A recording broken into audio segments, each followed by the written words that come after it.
Assalamu alaikum, class 9 biology chapter number 2 biodiversity. Today's our topic is kingdom Animalia.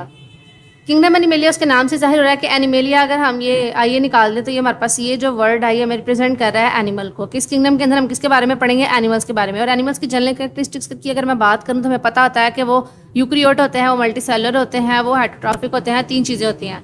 तो अब अगर इसके अंदर हम बात कर लें किंगडम एनिमेलिया की, छोटा सा टॉपिक है, ये आपको शॉर्ट क्वेश्चन में पूछा जा सकता है कि जो हमारे पास किंगडम एनिमेलिया है उसके अंदर एनिमल्स होते हैं, इंक्लूड्स एनिमल्स, और वो एनिमल्स क्या होते हैं? यूक्रियोटिक होते हैं, मल्टीसेलुलर होते हैं और हेटरोट्रॉफिक होते हैं। ये 3 चीज़ें इसके अंदर बताई गई हैं।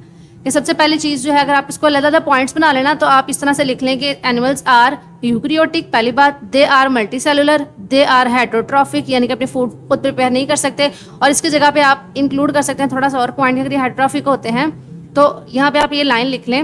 हेटरोट्रॉफिक की अगर आप चाहें तो ब्रैकेट में डेफिनेशन लिख दें और वो कुछ इस तरह से होगी। तो आप ये कह सकते हैं they can not prepare their own food, वो अपने खुद प्रिपेयर नहीं कर सकते, एंड डिपेंड ऑन अदर, जो दूसरे पर डिपेंड करते हैं अपनी खुराक के लिए। 3 पॉइंट्स हो गए। नंबर 4 पे हमारे पास ये आता है दे डेवलप फ्रॉम एम्ब्रियोज। ये एम्ब्रियोज से बने होता है, यानी कि इनके अंदर सेक्सुअल रिप्रोडक्शन होती है और वो एम्ब्रियोज बनाते हैं अपनी लाइफ, जो रिप्रोडक्टिव साइकिल होता है उसके अंदर।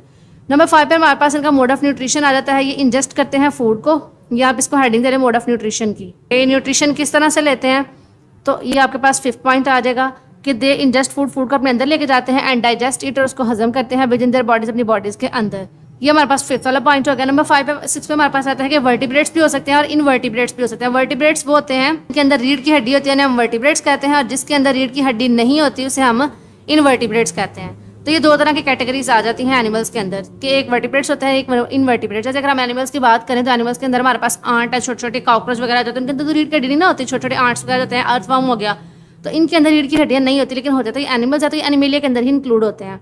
तो वर्टिब्रेट्स होते हैं जिनके अंदर रीढ़ की हड्डी होती है, जैसे हमारे पास ह्यूमन्स एग्जाम्पल अगर हम ले लें, इसके आप एग्जाम्पल अगर आपको मैं बताऊँ तो इसकी एग्जाम्पल में हमारे पास ह्यूमन्स आ जाते हैं, और इन वर्टिब्रेट्स की एग्जाम्पल में अर्थवर्म आप मेंशन कर सकते हैं। तो इंक्लूडिंग किंगडम एनिमेलिया, तो इनको हम किंगडम एनिमेलिया के अंदर जो है वो इंक्लूड करते हैं। तो जनरल कैरेक्टरिस्टिक्स हैं इसके कि यूक्रियोटिक होते हैं, मल्टीसेलुलर होते हैं, हेटरोट्रॉफिक होते हैं, ये अपने फूड को प्रिपेयर नहीं कर सकते, इनके अंदर रिप्रोडक्टिव साइकिल होता है, वो एम्ब्रियोज बनाते हैं, सेक्सुअल रिप्रोडक्शन होती है, ये फूड को इंजेस्ट करते हैं और डाइजेस्ट करते हैं अपनी बॉडीज के अंदर। उसकी 2 कैटेगरीज हैं, इनवर्टिब्रेट्स और वर्टिब्रेट्स, जो और दोनों ही जो कैटेगरीज हैं वो किंगडम एनिमेलिया के अंदर इंक्लूड होती हैं।